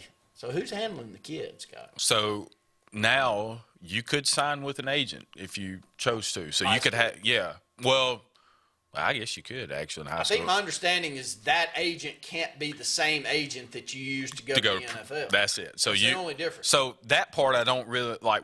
I don't know why I would want to do it if I was, you know, an agent. I don't know if I would. I mean, I guess the short end money of it, but you know, or maybe it's you can't, but maybe your company can. You have somebody else in there, or whatever it may be. But that's a good point. Yes. I think that point though is something I haven't understood. But you have financial consultants, you have business managers, agents, but that's another role of the collectives as well, is to provide financial literacy and try to provide avenues for people for these players to understand, you know, you just got $500,000 as an 18-year-old kid. All right, how are we going to invest this? Where's this money going? Going back to Justin's question too, if I know at 18 if somebody came up to me and said, here's $2,000, yeah, I'd do it. Even if I was worth 20, I would take it. So having somebody there to be able, like you're saying, to make sure you're not leaving money on the table. These collectives, I think, will continue to be bigger and bigger. They have a lot of attorneys that are a part of it to, one, figure out the legal things that you can and can't do, and then also figuring out how to best suit these kids from a business standpoint. I guess my mind is around the kid that hasn't made the decision on which collective to join, which means they haven't chosen Auburn or Alabama yet. They've got 5 scholarship offers. I got you. They're a kid that I've been around since they were 7 years old, and I'm thinking to myself, if I've got 4 or 5 kids here in this community that I think have an opportunity in the next 10 years to be great athletes, and I've been helping coaching them or being around them since they're 7 or 8, and they come to me and they say, how do I play this game? Well, my first answer is like, go find a business that does that, because I don't know how to play that game, and that's very hard. See, and that's the other thing you talk about, the money, like follow the money in all of this, and there's going to be so many different business opportunities that are created because of the NIL. So maybe something as simple as, you know, I don't even know. There's just so many things on the floor level that haven't even been thought about, or maybe have been thought about, but there wasn't an angle to really provide that type of service. Now, I mean, from everything. I mean, you could have a full-service marketing firm that's solely focused on this aspect of it. So, I mean, I think that you'll see multiple business opportunities presented because of the NIL, which, again, is why it's so important to make sure you have some oversight to make sure at the end of the day these kids aren't being taken advantage of. Great point. We're up against the close of the program. I want to thank all of you that called in, Luke Robinson, Brett Pritchard for being on the air with us. For Scott Hardy, I'm Randy Lee saying thanks for tuning into the Saturday Sports Countdown. Hi, John. You have messages. Not now, phone. I'm driving. You know you want to text your friends. Texting and driving is illegal. No distractions, period. People die that way. Eating, putting on makeup. Scroll through your music? Nope. Your girlfriend just texted. She's bored. Sorry, not worth dying for. Good call. She seems a little clingy. Don't text your life goodbye. Drive safe, Alabama. A message from your Alabama Department of Transportation. Are you looking for something really good for lunch? Are you tired of the same old fast food? Well, go to Buck's. Get a meat and 2 sides or a meat and 3 sides for the best deal in town. Buck's always serves up the best food, including fried chicken, wings, hamburger steaks, catfish, shrimp, and yes, of course, the famous Buck cheeseburger basket. And Buck's has dinner specials too. So if it's your turn to cook dinner, Buck's will be glad to do it for you. We appreciate your business and look forward to serving you. Whoever you are, wherever you race, hit the track like a champion. The YZ250F and the YZ450F Monster Energy Yamaha Racing Editions. Only from Yamaha.